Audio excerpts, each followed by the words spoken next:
Good afternoon, and thank you for coming to today's MWI speaker event with Dr. James Giordano.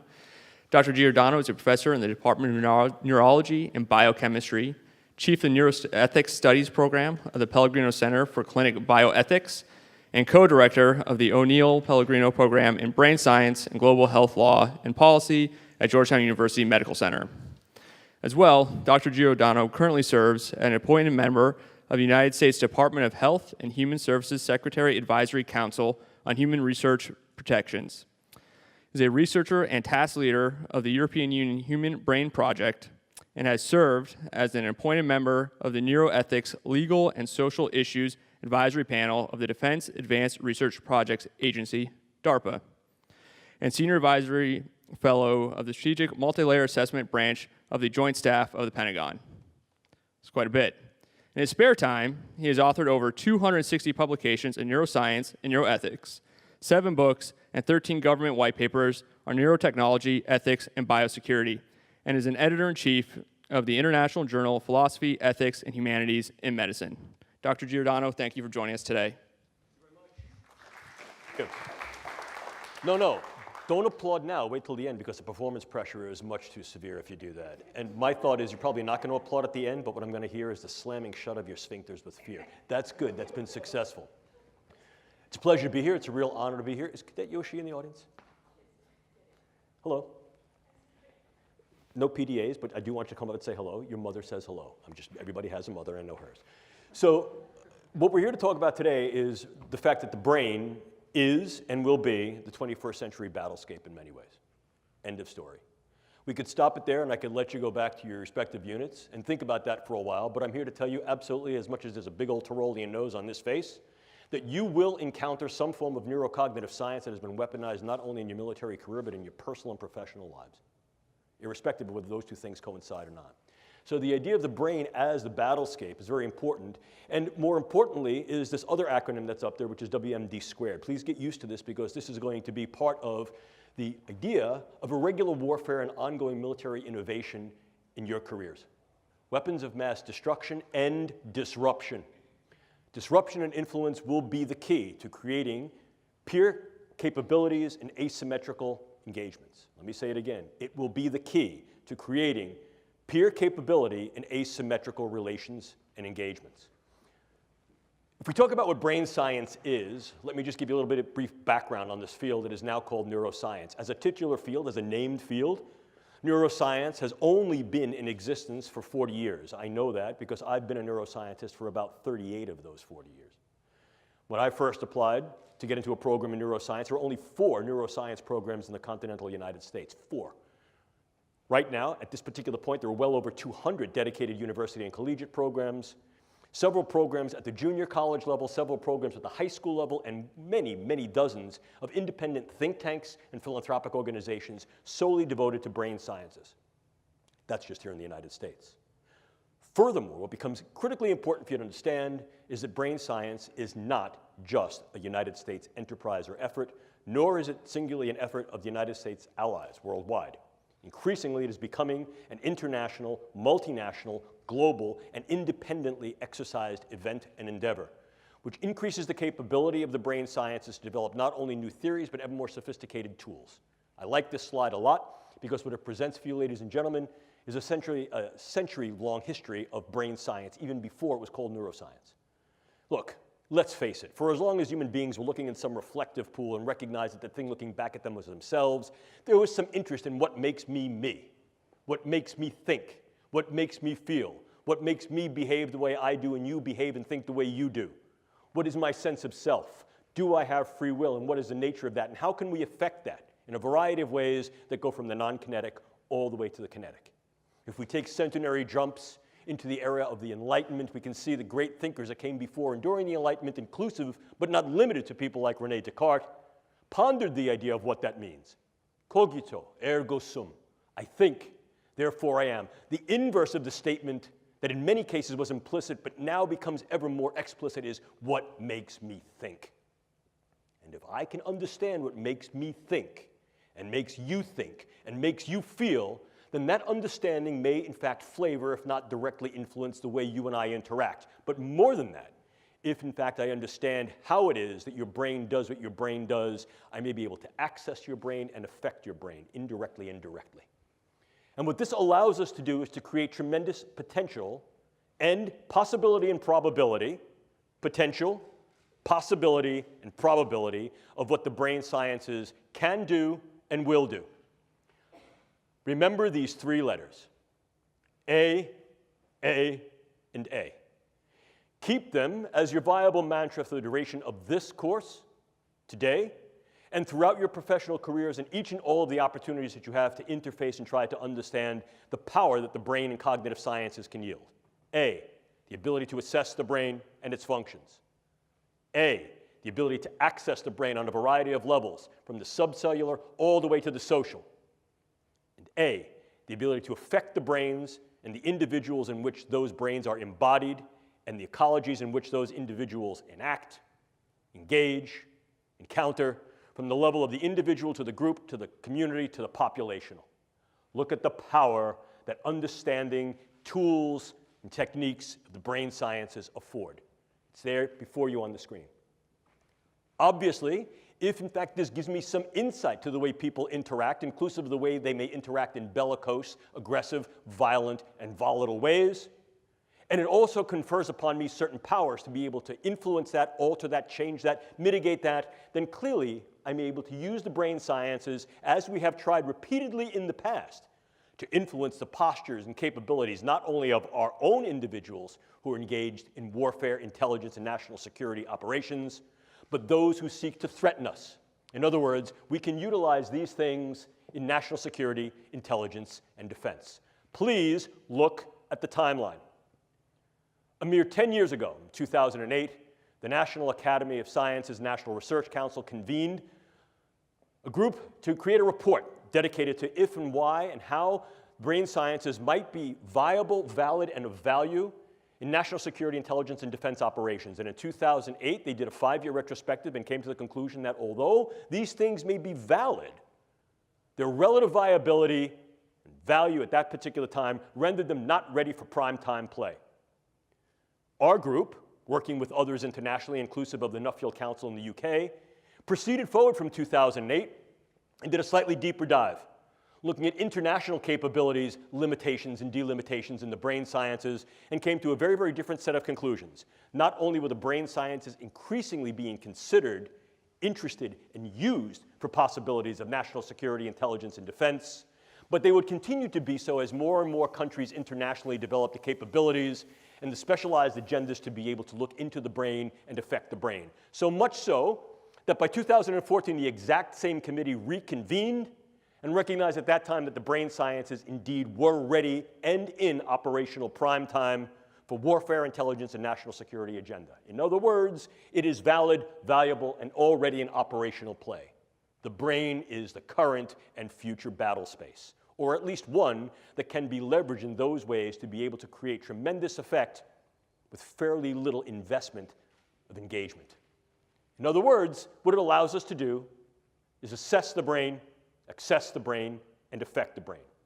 I'll unapologetically repeat myself throughout this lecture to drive home this point with regard to these capabilities, because each and all have gravitas importance and operational leverageability. That said, what are these techniques and technologies that have rendered this capability and, if you will, geopolitical, military, and social power? Well, I have them here before you. Generalization, we could parse them down into two discrete domains. First, the assessment neurotechnologies that do exactly as the name would imply. They are based upon various tools that we can use to assess those structures and functions of the brain that may be involved in those processes of cognition, emotion, and behaviors. Humans are tool users. Rarely, however, do we turn over a rock, look around a corner, or peer under the bed just to know what's under there. We use, at very, very least, the knowledge we have gained from turning the rock over and looking under the bed or around the corner. And very often, those things that we find under the rock, under the bed, or around the corner become tools for us to use in a variety of other engagements. Brain science, like any other science and technology, is no different. Earlier in the day at lunch, Major and I had a conversation about the viability of different types of research. Science for science's sake. Science just to know because that's where your interests lie. Oh, look, I've been an academic for well over 4 decades. And I can tell you that that kind of research is wonderful. But when that research is generated for a purpose and when it's funded and when that purpose deals with those things that are near and dear to the health, survivability, flourishing, and protection of kith and kin, then that research is operational research that has an end goal of use. This is what this is about. It's not just a question of trying to figure out what makes the brain tick in the way it's built. It's can we get in there to affect the ticking and talking, and by affecting the way that brain is built and the way it functions, influence in ways that are kinetic and non-kinetic, the attitudes, beliefs, thoughts, emotions, activities, and relative vulnerabilities and predispositions of those individuals for whom both we are responsible in terms of our own forces, perhaps to make them better, more insulated against injury, operationally protected and enhanced, and those who may threaten us. To do that, we need to intervene. So the other dimension of these neurotechnologies are interventional neurotechnologies. Now, I'm not going to bring you down the rabbit hole into what each and all of these things do, because you don't want to be a neuroscientist, and I'm certainly not going to make you a neuroscientist in an hour. But I think it becomes important to dial into a little bit more clarity and with further granularity what we're really talking about when we talk about these relative assessment and interventional technologies. In the former case, probably the one that gives the most rise to both provocation and contention, are various forms of neuroimaging, the ability to image the living brain, to be able to see what brain areas are differentially active as we engage in different thoughts, feelings, emotions, and tasks, and to then correlate the interaction of those nodes and networks with discrete patterns that occur not only in individuals, but in groups of individuals. In other words, if I can see how this gentleman's brain works, whether he's awake or falling asleep, thought I'd catch you. The idea there is that I can then understand, I'm only kidding, I can understand better, relax, I can only understand better not only what makes him happy, agitated, engaged, or tired, but I can then in some way alter my discourse to be able to make him feel happier, more engaged, and less tired. In so doing, I can take the information I have about the way a brain works, and I can put it to good use, practical use. Think about this. If I know what makes you tick as an individual, and I'm then able to generate patterns of how you as an individual relate to, are similar to, or different from other individuals, I may be able to then generate information that allows me to interact with you on ways that are more meaningful to our level of interaction. In other words, the more I know about what makes you tick, the more my interactions can be geared with you to make you tick the way I want you to. The way I want you to. Obviously, it takes some energy to put people into a big magnet and scan their brain. There's a whole bunch of things that are limitations of brain imaging. We recognize that. That's part of the mission. We seek to delimit those particular constraints and through the use of co-registered different forms of neuroimaging make it better. Some of these forms of neuroimaging are fieldable, operationalizable in field missions. Some of them are not. We're seeking to make these things more operationalizable, not only for military medicine to assess individuals who may have incurred brain injury and or the effects of brain injury inclusive of things like PTSD and other forms of neuropsychiatric disorders, but also to understand better how it is that our individuals are able to think through certain situations, how their brains work, and be able to classify those individuals and perhaps specify the way we train them, the way we sustain that training, and the way we maximize their performance. We can use other methods as well. Genetics, biomarkers, and information. And that information is critical. One of the things you must learn is as military personnel, your demographic, biological, social, and psychological information exists in your jacket and is in fact retrievable in real time. That information becomes ever more important as we try to understand the you-ness of you. And the nature to classify that information, hold that information secure, doesn't only exist on the medical side with regard to your HIPAA records, but increasingly is becoming a concern for national security when these large-scale big databases of brain structure and function, physiology, biopsychosocial demographics become ever more available and ever more relevant to what's making you tick, what's making you talk, what's making you strong, and what's making you vulnerable. And the fact that other nations, inclusive of China and Russia, are engaging in large-scale neuro-big data initiatives to be able to create large-scale databases that can join not only imaging and physiological, but as well as other forms of phenotypic and genetic data of the entirety of populations renders great power because there's great capability in that information to know where key points of strength and vulnerability may lie, and also to intercede, to inject information in some way be able to affect what appears to be your medical record, your personal record, the evidence that is you. And we can take that step to go one step further. The more I know about you and the more I know about the way your brain works as individuals, groups, communities, and even populations, the more I can utilize non-kinetic means such as informational means of narratives, iconographies, semiotics to influence your emotions and your behaviors. We can do this subliminally through computer images. We can do this more liminally through the types of engagements, interactions that we engage through psychological operations and informational operations. We can train better our human terrain teams to be able to interact with individuals in a variety of cultures, groups, settings, and ecologies to be able to improve their performance so as to be less distancing and more ameliorating. We can go further than that as well. We can also utilize these interventional technologies in those ways that may able to directly affect the brain. Probably the one that you've heard about most recently, most contemporaneously in the literature, is the possibility to use some form of directed energy to affect physiology peripherally and also to affect the physiology and health of the brain. Case in point here, US Embassy personnel in Havana and possibly in China.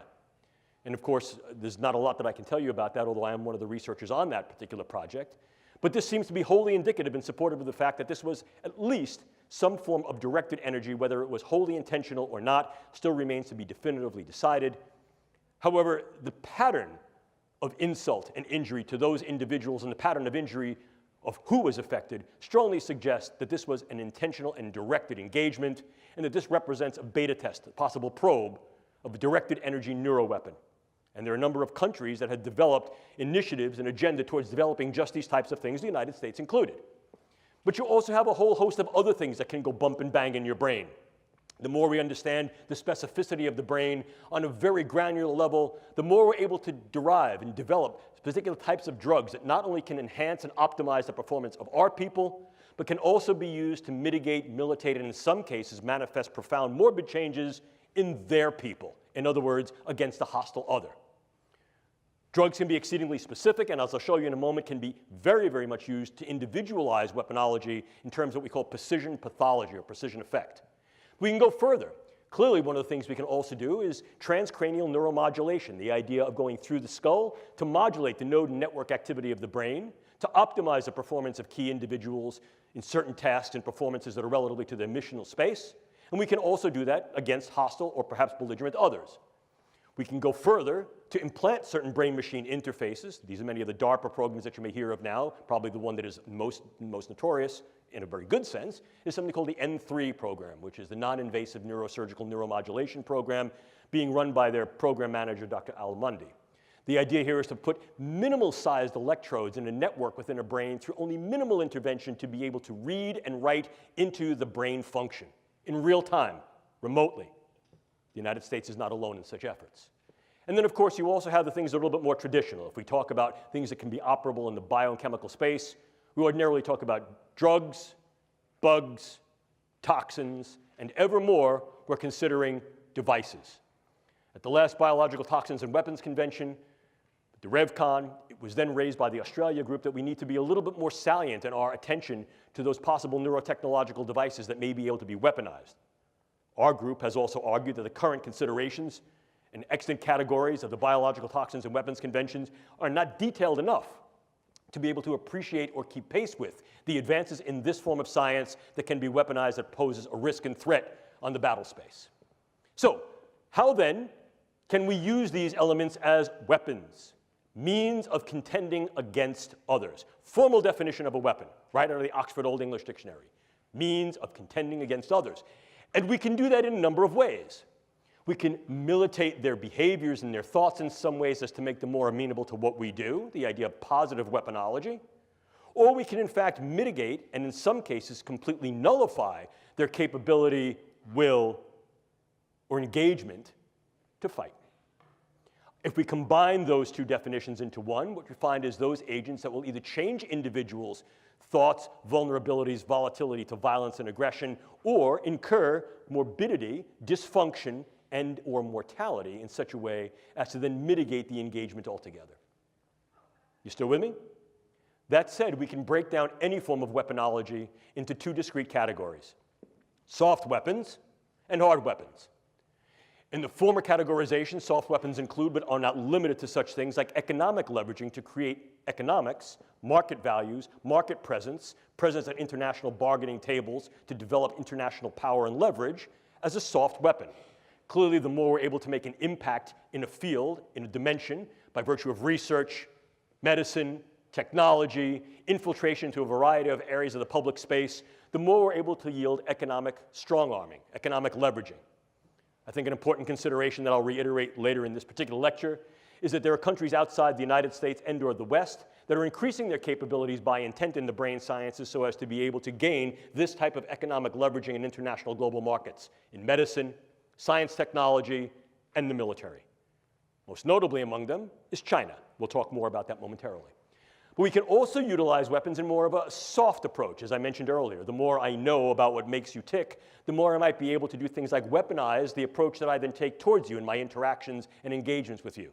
Here we can utilize the brain sciences for psychological operations. Most notably, one of the DARPA programs run by the program manager Bill Casebeer, Dr. Bill Casebeer, who subsequently went on to be a program manager at Lockheed Martin and run their brain-machine interfacing programs. Bill Casebeer's program was called Narrative Networks. And one component of the Narrative Networks project was something called neural narratives. If we understand how it is that brains and individuals, groups, and populations respond to certain forms of imaging, memes, iconographies, engagements, the more we may be able to tailor those things through our psychological operations, propaganda, meso, to be able to engage these individuals in more positive ways or in ways that are more influential, to be able to direct their behaviors, their predispositions, and perhaps their engagements with us on a variety of levels from the individual all the way up to the political. But then, of course, we move into the more harder forms of weapons, things such as bullets and bombs. And here, once again, let me reiterate what we're talking about on the neuro side are drugs, bugs, toxins, and devices. But of course, if we spill over the idea of soft weaponology into a hard weaponization, we also see the use of biodata as a viable weapon. Manipulating biodata so that I can then put into your particular medical records subtle information that may change the disposition of whether you're sick or not, change how you're treated, influence the postures that go to you in terms of insurance, care, viability for military service. By altering that information, by changing those data, by purloining those data, I essentially change the you of you. And I can do that in very subtle and insidious ways. Furthermore, I can do that on a variety of different levels that can affect key individuals so that, in fact, your medical record changes to thereby render you incapable or at least invalid to be able to serve in a way you're serving. Or I can do that on a much larger scale, groups, populations. And if I change those data, I change the way you're being regarded and treated. And I can do that in one of two ways. I can do it in such a way that you're going to be regarded in a negative sense, or I can do that in such a way that I'm going to treat you incorrectly. If I say, for example, you have a particular allergy, or you have particular sensitivities, or you have a particular disorder, you will be treated for that, and that could then harm your health and your stability in both a short wars approach as well as a long wars approach. But if we take a look at this in a little more detail, you can see that once again it folds back to the idea of what can we do to ours and what can be done to others. Clearly, one dimension, one domain of operational viability and value is to enhance the capabilities of the combat and intelligence operator across a range of scalabilities in both general purpose and more select forces. And this is the idea of neuroenablement. Neuroenablement. You will hear this referred to in a variety of different ways. Performance optimization, enhancement, enablement, maximization. These terms mean something. A number of years ago, our group was tasked from the Air Force to develop a lexicon, a nomenclature, that would be able to define these in more precise ways. And I'll not bore you with that now. But the idea of enablement gives forth, I think, a particular meaning that's relevant. You're enabling individuals to do some aspects of a performance of a task that is germane and justified to their operational mission and that is, in fact, done with regard to protection of their charges. So in other words, we're saying, we're going to make you good to go, and we've decided that this is good. The reason this can become problematic, of course, is that what definition of good are we using? What we define, whoever the proverbial we may be, to be good, might be quite different than what they, whoever the proverbial they is. And as a consequence, we have to keep a much broader window of opportunity and possibility open to be aware for the potential benefits, burdens, and risks that this type of engagement may pose. What types of things can we do to make our people better, if you will? Well, certainly we can use a variety of advanced psychopharmacologics and neuropharmacologics, in other words, drugs. And I refer you to a wonderful book written by a colleague of mine, Professor Jonathan Moreno, called Mind Wars. First edition came out in 2006, second edition came out in 2012. And Professor Moreno does a very good job in defining and explaining the history and historicity of the way the brain and cognitive sciences had been used in national security, intelligence, and defense operations, both by the United States and more globally. And what we see is that this is certainly not a new event. We can look back into antiquity and see that there have been attempts to try to maximize the performance, capability, sustainability, and protection of those individuals who are operational warfighters, literally from ancient Rome and Greece all the way to the 20th and now 21st century. It's the tools and techniques based upon the understanding and depth that we have that increases the granularity and specificity of effect and increases sophistication and gravitas of outcome. The more we know about the brain, the more we can develop ever more selective agents to affect the structures and functions of the brain in cognition, emotion, and actions, and the more we can do so in a way that's more like sharpshooting rather than buckshotting. But irrespectively, drugs can be somewhat dirty. What I mean by that is they can have a host of adverse effects, some of them side effects, some of them direct effects. And very often what we'll find is that unless we're able to deliver the drugs directly to a particular site in the brain or elsewhere in the nervous system, they can have heterogeneity of effects throughout the body. And that can lead us to some undesirable outcomes. But we don't need to be limited to drugs. No, no, no. We can also use a variety of computational brain-machine interfaces that are both closed and open loop. And these include things like transcranial magnetic and electrical stimulation, stimulating the vagus nerve transdermally, or if you wanted to get somewhat more invasive but certainly more specific, brain-machine interfaces by virtue of deep brain and superficial brain implants. And I shall tell you that one of the leading projects in developing state-of-the-art brain implants is a DARPA-funded project aimed at the medical side for the treatment of neurological and neuropsychiatric spectrum disorders. And this program is called SubNets, Systems-Based Neurotechnologies for Emerging Therapies. But what you also need to appreciate is that that DARPA program, like any program that is oriented towards engaging brain function to then alter those functions in certain ways, directional ways, can be harnessed for what's called dual use. Medical purposes that are then depurposed to medicine and used for other agenda, inclusive of warfighter enablement and enhancement. Furthermore, we understand that there are a number of nations outside the United States, some of whom are allied, others that are at least competitive, if not combative, that are engaged in these types of programs looking at the capability for transcranial and deep intracranial modulation of brain function to improve the functional performance of military and intelligence operators across a range of viable missional tasks. We are not alone in these pursuits, and I think that's something that needs to be appreciated. But it's not just a question of what we can do to our own, because very often in raising these questions, we tend to, what I call, err on the side of moral probity, and we recognize that there are particular limitations, limits, boundaries, thresholds that cannot and perhaps should not be crossed in terms of what we can do. And if we intend to cross them, we only cross them with consent, and that consent is highly contingent upon the necessity of a continuity of research and clinical care, understanding what happens to the individual once they've been enabled and enhanced, and what may happen when they're no longer enabled and enhanced. In other words, more colloquially, when Superman goes back to being Clark Kent, what happens to Clark becomes the burden and obligation of our responsibility. However, those ethics are not homogeneous on the world stage. And the idea of pushing the envelope of what can be done to the combat, warfighter, and intelligence operator, and perhaps more broadly to those individuals who may oppose particular regimes and or may be military fighters against your own regime, is very often bounded by, and in some cases deconstricted by philosophies, cultures, and ethics of those individuals who may be competitive, if not combative to us. So in other words, this can also be weaponized against others. And this is where we get into the idea of novel neuroweapons. Once again, this is not necessarily new, but the momentum of this dimension of the field has accelerated as a consequence of increased understanding of the brain and increased capability to develop tools and techniques to access and affect the brain. So what are we seeing here? Well, take a look. We see in-close neuropharmaceuticals and organic toxins. What's new about this is the in-close nature of this. Increasingly, we're not seeing these things as weapons of mass destruction against gross aspects of the population, although certainly many neuroweapons such as sarin gas and VX and other forms of neurotoxic agents can be leveraged against large groups of people, but that's messy. More specifically, perhaps, might be targeting individuals on a level that allows either direct attribution or covert engagement with non-attribution. Let me give you an example of what I mean. So this gentleman is the leader of some group, a political group, a social group, a combative group, and under the veil of a white flag, he and I are now to have some kind of a caucus, a meeting. And during that meeting, what I do is I lace the rim of his drink, or his pen, or his seat, or something in his immediate environment with very, very low-dose drug or toxins that are going to affect his stability.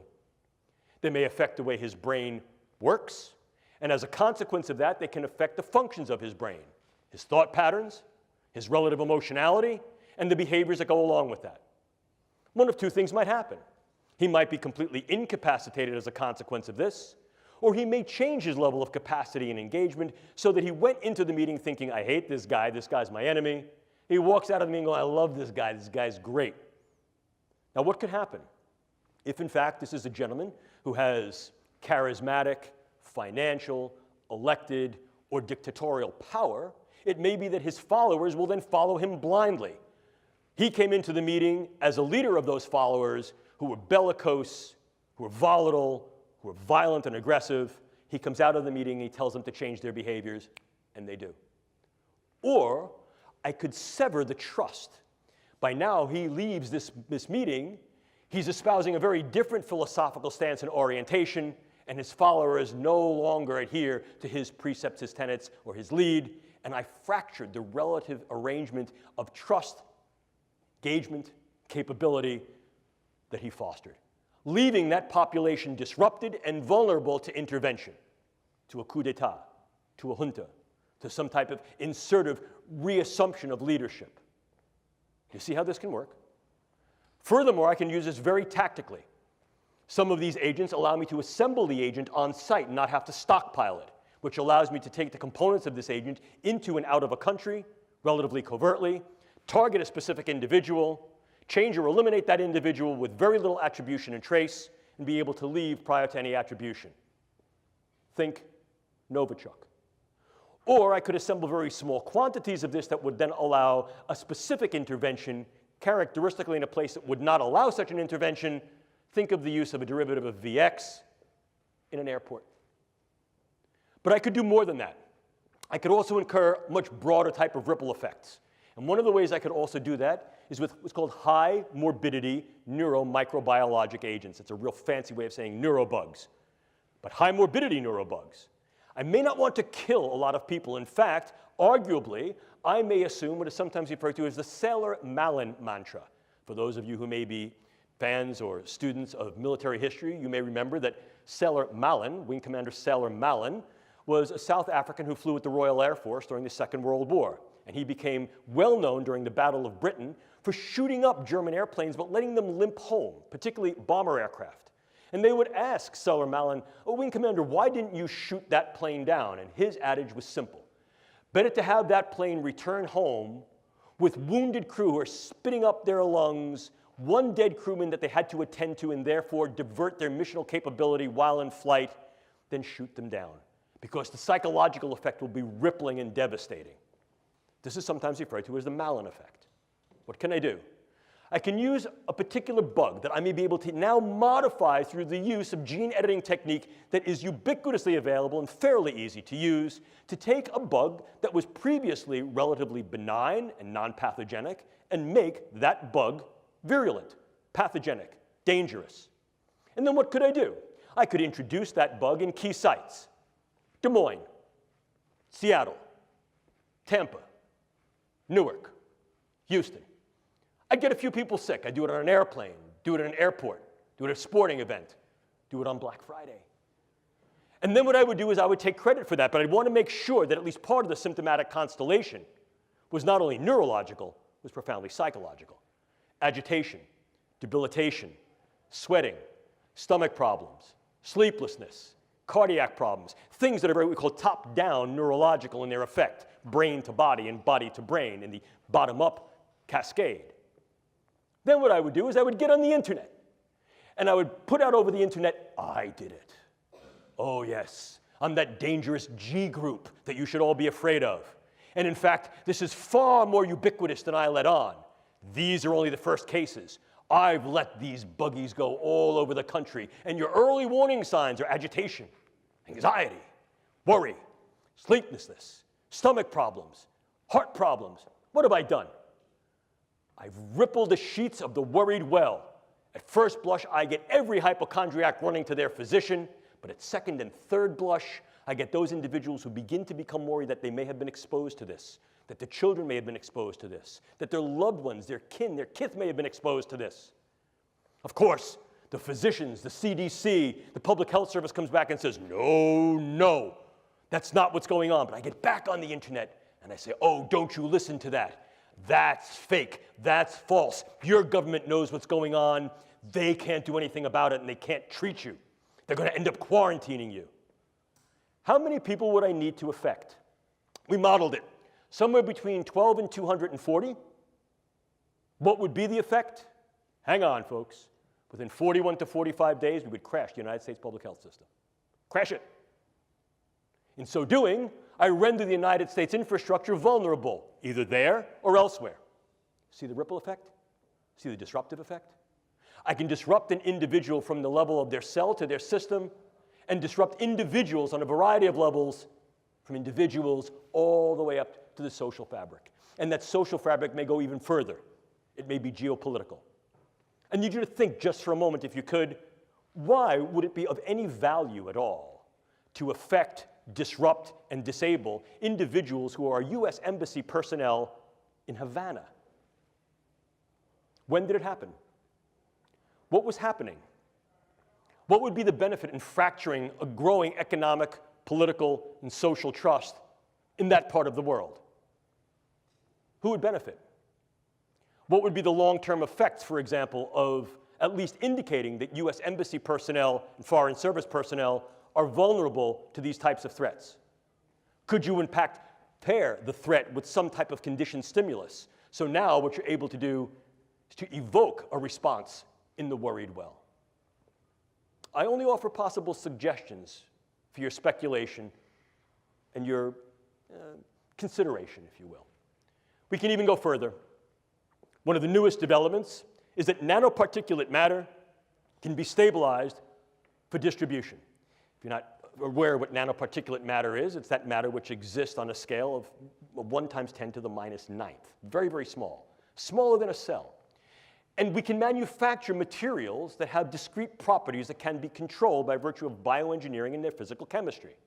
To auto-aggregate, to be able to aggregate in particular areas based upon their biological and or chemical sensitivity.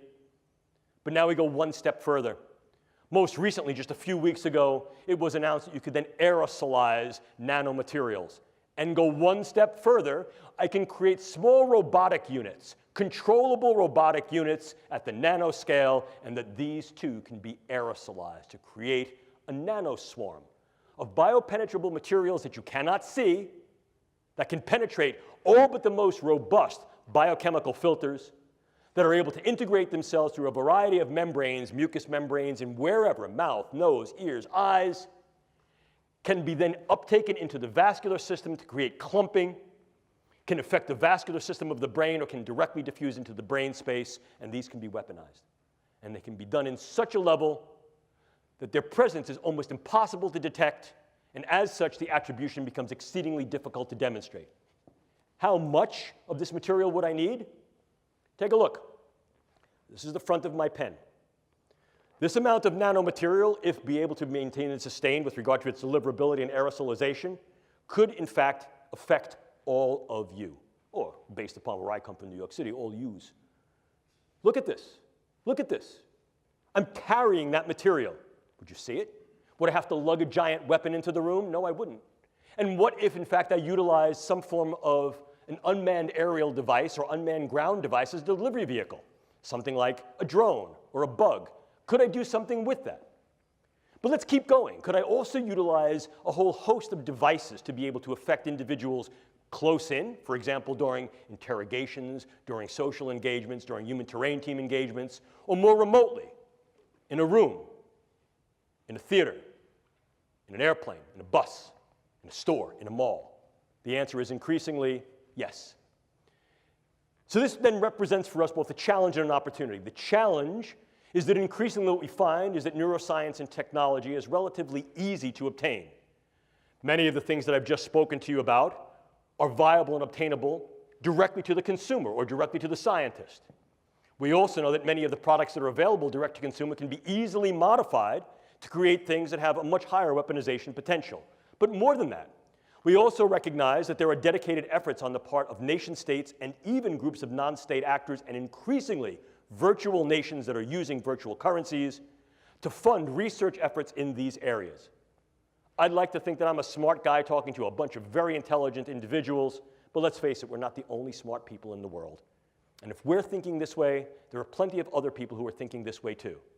Some of them are our allies, some of them may be our competitors, and some of them are combatants and hostiles. And this is, in fact, the reality.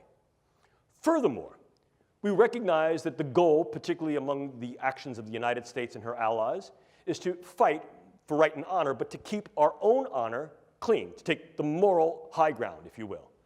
And indeed, that has been the case in the majority of the United States engagements throughout our history.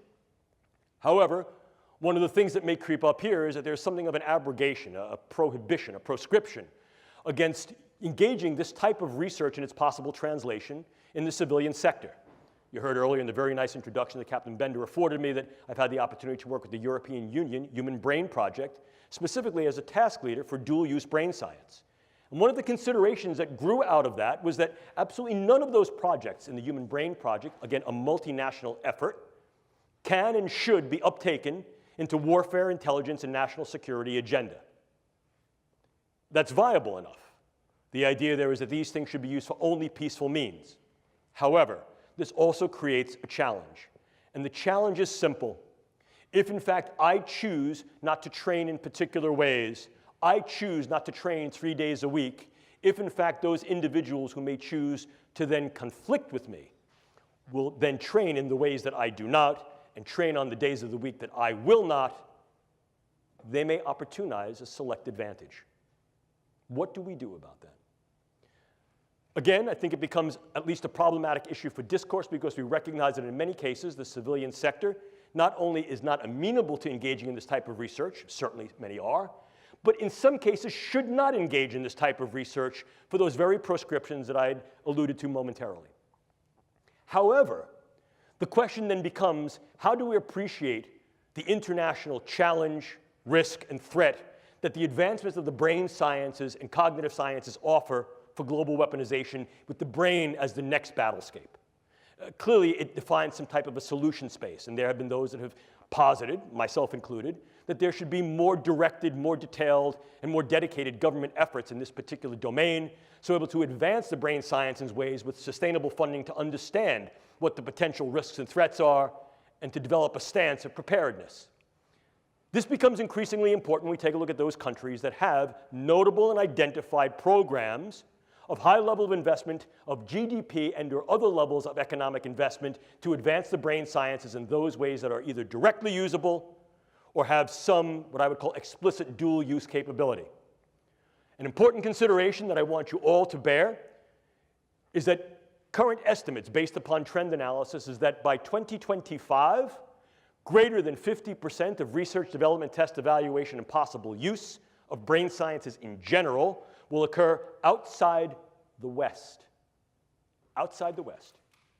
Furthermore, we understand that there has been a directed effort in China to be able to engage the current and future 5-year plans, to be able to advance brain science in those ways, to be able to have a higher level of gravitas with regard to the research, its capability, and its translation in medicine and other agenda, inclusive possible dual use and direct use within warfare, intelligence, and national security. This creates opportunities for research tourism, medical tourism, and market capture. And again, that market capture can be leveraged as economic warfare in terms of being able to destabilize the global market and the global economics that is relevant upon this form of bioscience and technology. But we also recognize that these things are being used for military applications. Certainly, there are directed opportunities and directed agendas for doing that within China. We also recognize that there have been activities and directed initiatives in the former Soviet Union that have now been translated and perpetuated into the current Russian infrastructure of biomedical science for military purposes.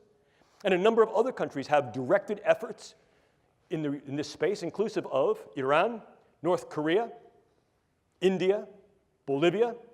Certainly among the US and its allies, we recognize that, the United States, the UK, Canada, Israel, and there are governmental efforts within Europe. We recognize also there are efforts in Japan. But there's another looming threat. The threat is the non-state actor. The threat is the virtual nation. They can establish sovereignty within a sovereignty so as to be able to say that we are immune or inured to your rules and regulations. Essentially, possibly destructive diaspora.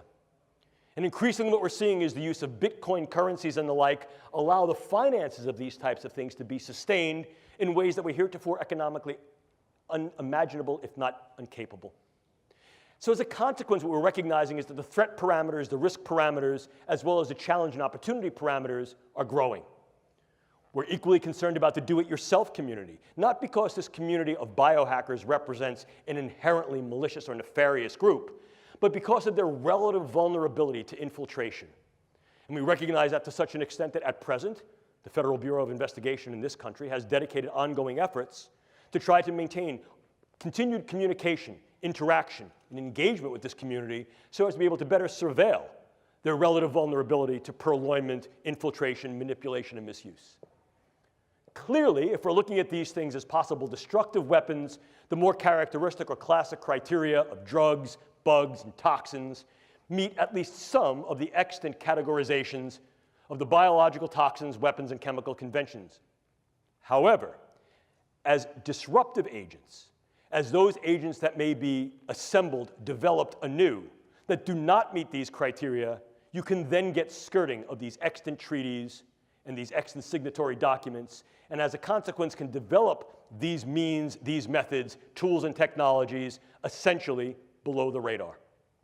Moreover, as disruptive elements, they need not be mass-produced or stockpiled, but rather their ingenuity is that they're able to be assembled in situ in relatively low quantities and used with specific effects against individuals and small groups to be able to incur disruptive effects, not only within that organism or that group of organisms, but beyond the organismic level, to the systems level, to the social level, to the geopolitical level. There's great power that can be leveraged there. Clearly, what we can do is provocative. Therefore, what we should do remains at issue. Ladies and gentlemen, I do not have answers for you, but I will pose several questions and possibilities. One of the things we have to understand is that this represents, if you will, a bioscientific speedway. Consider the true speedway. Lots of entries. I've already shown you the entries. Very fast pace. The speed of translation from concept to construct in the brain sciences is about 60 calendar months, and increasingly that's being compressed. So the developments in the brain sciences that reach a tech readiness level can be achieved within 48 calendar months. It's very fast. Certainly we know not only there are many entries, it's very fast, but the prizes are tremendous. Economic prizes, prizes of notoriety on the biomedical front, prizes of power, capability, and weaponization on the WINS front. Weaponization, intelligence, national security front. We also recognize that there are risks and possible harms, not only to those who are on the track, but to those who surround it. So the idea is, if in fact we're going to move into this space, how can we move into the space with some prudence? How do we move into the space pragmatically? And how do we move into the space in such a way that is prepared? Our group was tasked with developing these protocols and paradigms, and we refer to them as the operational neurotechnology risk assessment and mitigation paradigm. The on-ramp to the neurobiotechnological speedway, if you will. I won't bore you by reading the slide, but I do want you to pay particular attention to the lower box. That's Zig Brzezinski. In 1970, he was prescient, had foresight, and said in 1970, in the coming decades, we will see an increasing viability and value of being able to affect the neurocognitive space. There was something of the sort of crystal ball in that statement. We are there, and increasingly will be ever deepeningly there based upon not only our own initiatives, but those initiatives of groups around the country. This is a space that we need to at least be prepared for. A simple precautionary principle will no longer obtain. Why? Number one, it shouldn't. Number two, it's anachronistic. Just because we recognize that in some cases, the risks may be high and there may be certain benefits, a simple precautionary principle says if the risks or threats outweigh the benefits, don't go.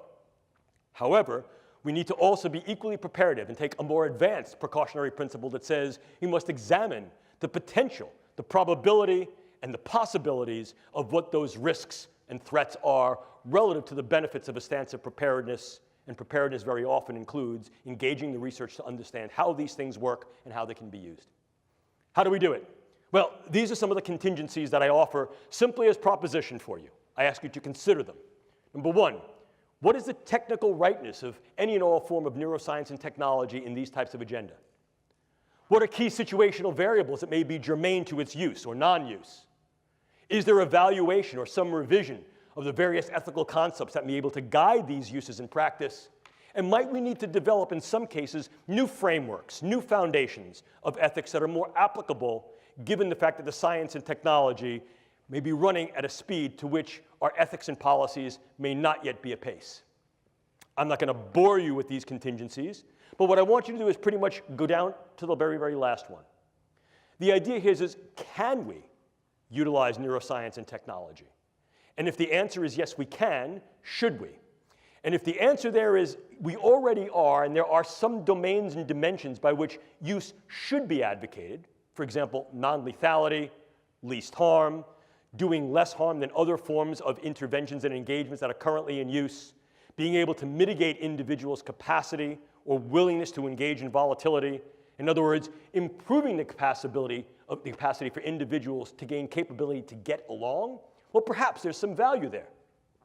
If these things are going to be used in a more hard weaponized approach, are they being used in those ways that are less harmful than other extant weapons? And/or what are the postures that we should adopt if, in fact, another nation utilizes this form of weaponology? What represents what I would consider to be comparative or appropriate proportionality? And ultimately, if, in fact, we're going to move into this space, and I think we are moving into this space realistically, not only now, but ever more in the future, we have the obligation and responsibility to assess whether or not the contingencies for consent to treat our own people are in place. In other words, if there are things we're going to do to optimize the performance and capabilities of our own personnel, and if there are things that are being done on the world stage, inclusive perhaps by us and our allies, that could mitigate, affect, or manifest change in other personnel, are we prepared to accept those responsibilities?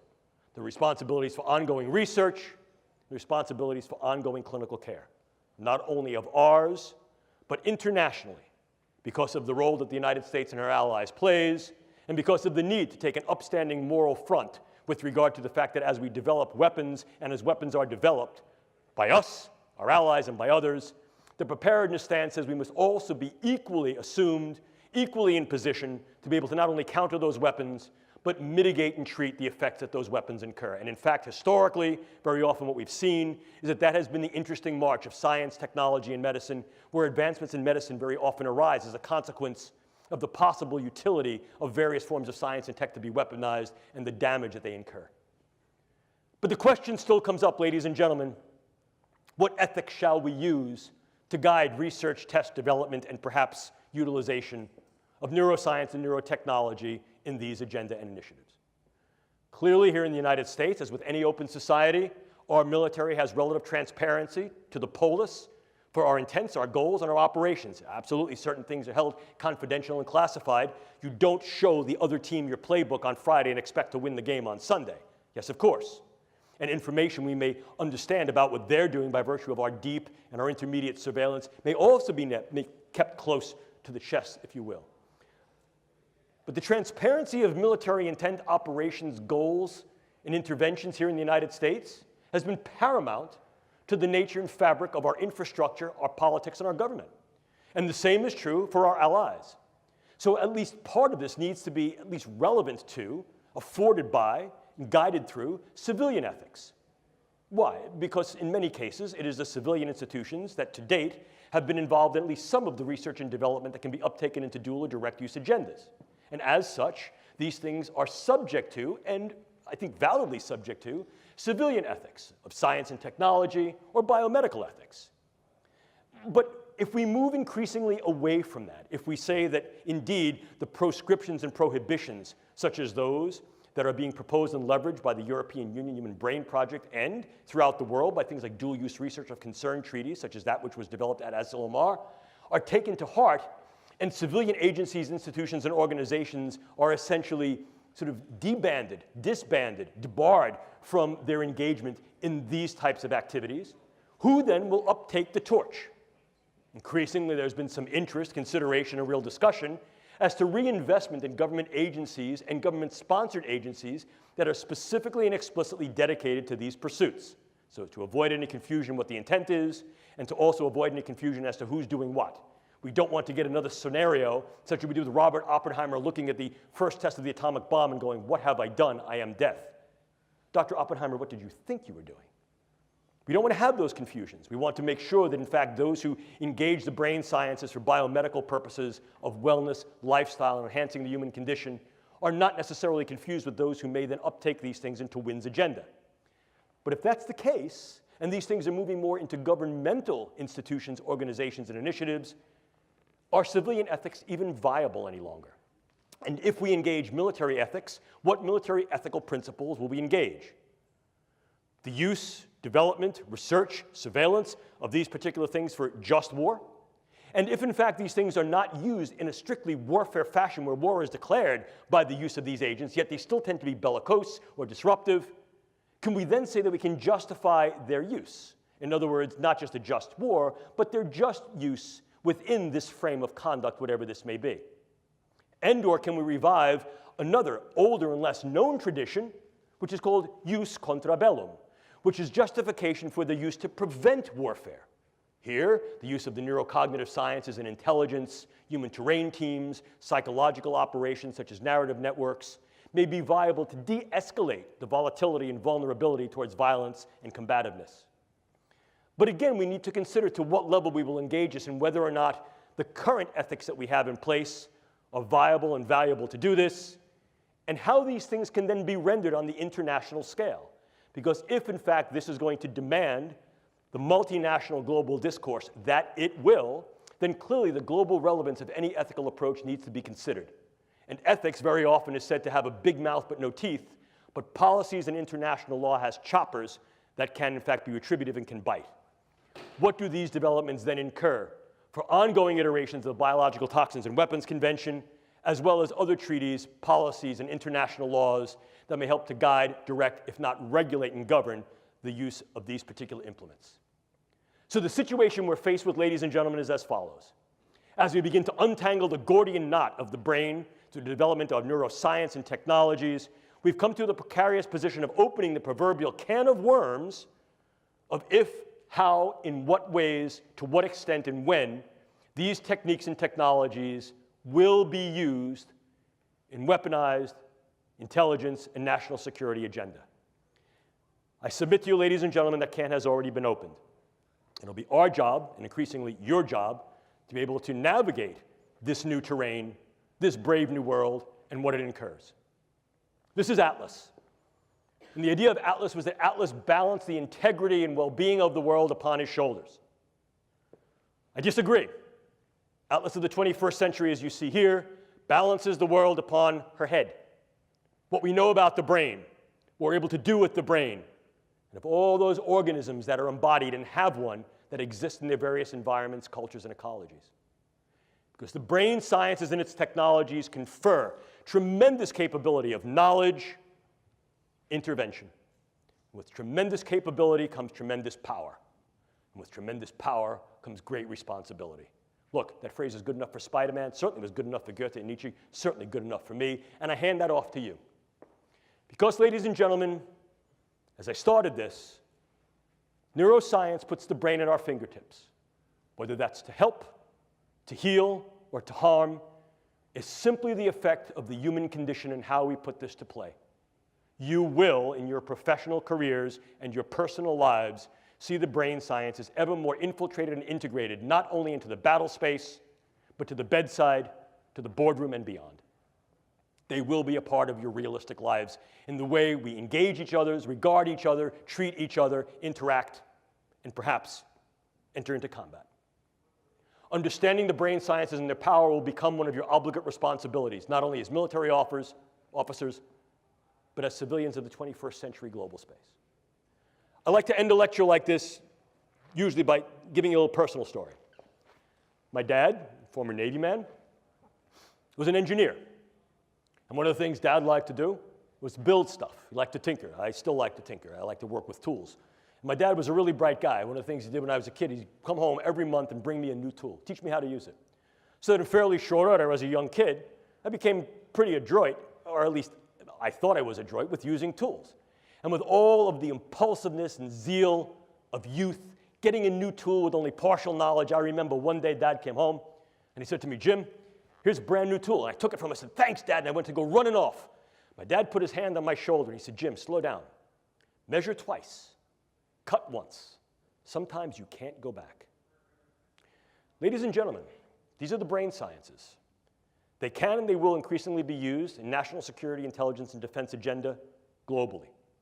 We need to measure twice and cut once and make sure that the cut that we make is one that is for good, one that is for right, and is one that does not cut our own throats or the throats of others in those ways that are irreparable.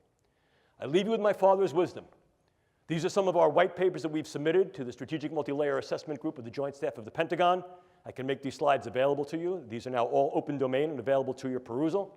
If you're interested in some of our ongoing work by my research group, I provide you with some of our own work. And this is the part of the lecture, I'm going to look right at the camera, that is the unabashed self-promotional plug. If you're really interested in this, I've only had the wonder and opportunity to engage with you for about the past hour or so. If you're interested in going further down the rabbit hole and reading about this in greater detail, granularity, and specificity, I recommend this to you. Not because I'm going to go out and buy the new Maserati when you all buy the book, but because I'm very proud of it. And I'm proud of it not because I wrote it, because I only really contributed a couple of chapters. I'm proud of it because bringing this together was a multi-year effort that grew out of a set of, at first, somewhat sensitive but unclassified and some classified conferences that we had that were then subsequently declassified, and then also brought together international leaders in the field of military science, bioengineering, neuroscience, philosophy, ethics, and law to provide their perspective, their lens, their vision and voice as to what's going on in this domain at this point, with some speculation, vision, and proposition as to what may need to go on in the future, so he's able to opportunize the capabilities of the brain sciences and meet and be prepared for the challenges that it offers in this space. At this point, I'd like to thank you all for your attention. I hope I haven't bored you. If you wish to get in touch with me, feel free. Just put in your subject line USMA, so I don't think you're trying to sell me Viagra. Not that I wouldn't buy it, but this way I know where it's coming from. If you want to ask questions, you have some time to do that now. If you don't get to your questions, feel free to email me.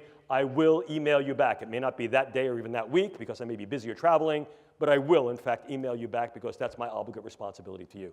Thank you, ladies and gentlemen, for your time. Appreciate it.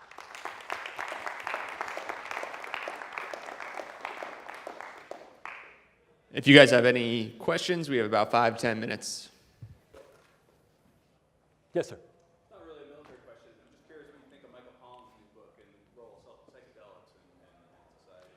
Oh, yeah. Well, so there have been a number of different books. So the new book there is that the idea psychedelic drugs had some bad research, and of course some of that bad research was not only procedurally bad, it was based upon the font of knowledge we had at the time. Having engaged in psychedelic research, maybe some. Having engaged in psychedelic research, one of my first projects actually was looking at methylene dioxymethamphetamine ecstasy under United States Navy grant for the possibility of weaponizing ecstasy as a volatile agent, as a viable agent, particularly against submariners. So the understanding that the psychedelics could in fact be used in a variety of different ways, inclusive of weaponization, is not new. We look back to the older projects such as MK Ultra, Mind Control Ultra, which utilized lysergic acid diethylamide and psilocybin to be able to alter the cognitions, emotions, and behaviors of individuals to see if that could be leveraged not only against our own people, but against others, sort of the whole brainwashing, mind-changing effect. However, one of the things we've come to recognize is that the mechanisms of these psychedelic agents is far more specific than we thought, and in fact, can be incurred at far lower doses than were heretofore attempted either experimentally or in social practice.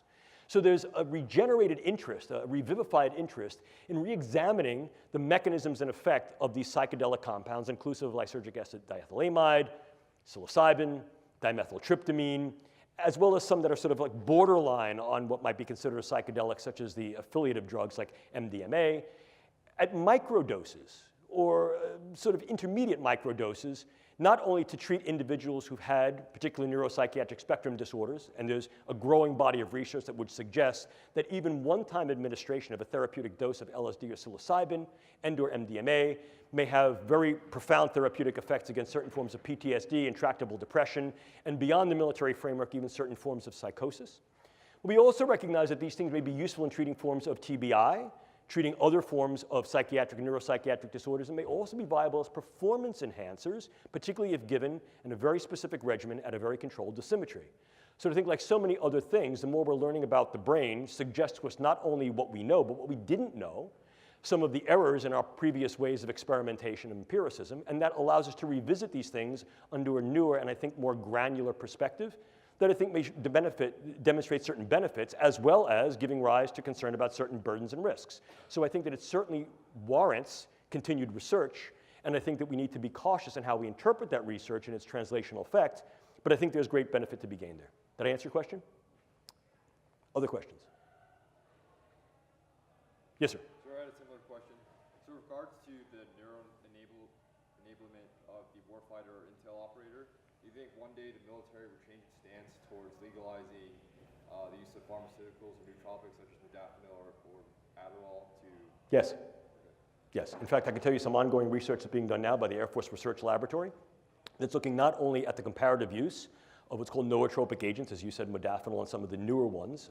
They've been around for a while, but they're sort of new with regard to the light of their potential utility. Some of those drugs like as piracetam, pramiracetam, oxiracetam, these have been around for a long time, but now we're understanding their mechanisms a little bit better, and we're recognizing how we may be able to use them in concert with other agents, inclusive of something like caffeine, and or how we can also utilize these agents at lower doses that are much more safer dose, that can also then be co-potentiated through the use of various devices. Here, we're talking about the transcranial devices such as transcranial magnetic stimulation and transcranial electrical stimulation. And if you're interested in some of this work, I refer you to a colleague of mine who's at Air Force. He's a Wright Pat, and his name is Andy McKinley. Just look up some of Dr. McKinley's work in this area. It's stellar. It's leading edge. And the Air Force Office of Scientific Research is funding a number of different projects that are looking at exactly this mechanism. Can we engage certain brain substrates, nodes, and networks through the use of new pharmaceuticals or older pharmaceuticals that are redosed or pharmaceutically delivered in different ways to be able to maximize key aspects of the processes of those neural functions that are operative in key tasks for the intelligence operator or warfighter. And in so doing, can we then take a slightly different stance on our postures towards the viability and value of these drugs under controlled circumstances for the warfighter or intelligence operator? And I think that's the general idea. Okay? Did I answer your question? Cool. Other questions? Going once, going twice. Thank you all.